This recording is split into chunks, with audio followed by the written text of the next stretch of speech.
Einn góður vinur minn, Gretti Björnsson, er einn af okkar allra hressustu harmoníkuleikurum.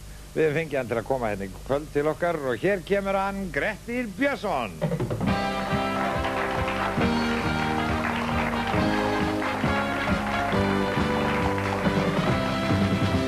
Sæll Gretti minn og velkomin, svakalegt með fallega harmoníku.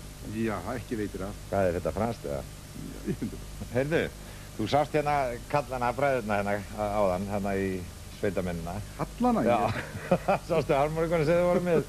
Heldur að væri hægt að taka eitthvað lag á þetta? Það mætti nú hekla. Það mætti kannski reyna, já. Heyrðu, mér langar til að biðja að spila fyrir okkur eitthvað frískt lag fyrir kallana og fyrir alla harmoníku aðdáendur út allt Ísland. Hvað getur hún tekið eitthvað hresst og gott svona? Ég dætti því samba. Samba, já, taka eina sömbu. Það passar akkurat núna. Nú er allir að fara til Sólalanda og nú kemur Gretti Björnsson og hér er það Gretti Björnsson Samba.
Takk að kærlega.